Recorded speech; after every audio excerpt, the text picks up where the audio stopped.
Je suis très fière de vous présenter nos ventes de 11 et 12 décembre, nos ventes de bijoux et montres, et je suis particulièrement ravie de vous introduire notre expert dans lequel on a extrême confiance, qui est Jean-Norbert Salit.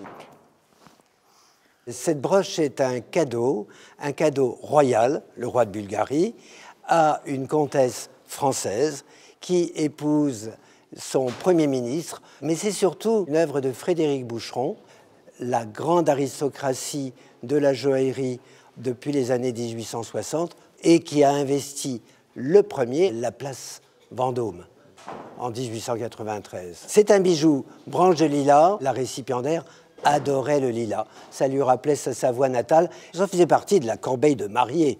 Et je dis ça avec beaucoup d'affection parce que la famille a conservé jusqu'aujourd'hui toutes les photos, tous les témoignages, tous les livres qui relatent la manière dont ça a été offert par le roi de Bulgarie de l'époque. Finalement, de la joaillerie qui ne ressemble pas aux autres, c'est formidable. Avec Suzanne Belperron, on a les années 40 complètement réhumanisées, complètement sensuelles. C'est loin de la petite broche fleur que l'on voit sans arrêt dans toutes les ventes. Une bague également de Suzanne Belperron, qui a un très joli nom, qui s'appelle l'Heureux, comme si c'était le Benet, mais lui, il est heureux, avec une aigue marine.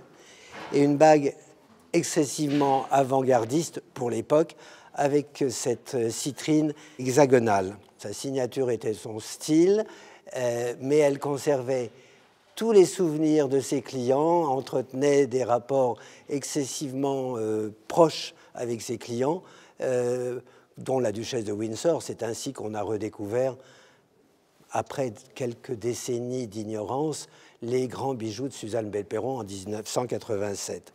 Pour ces ventes agents de décembre, dans le cadre de la Paris Precious Week, la maison de vente est heureuse de vous présenter une vente de joaillerie, d'horlogerie, d'art d'Asie, de tableaux anciens et de mode. Les expositions auront lieu toute la semaine et jusqu'au 12 décembre, le matin de chaque vente.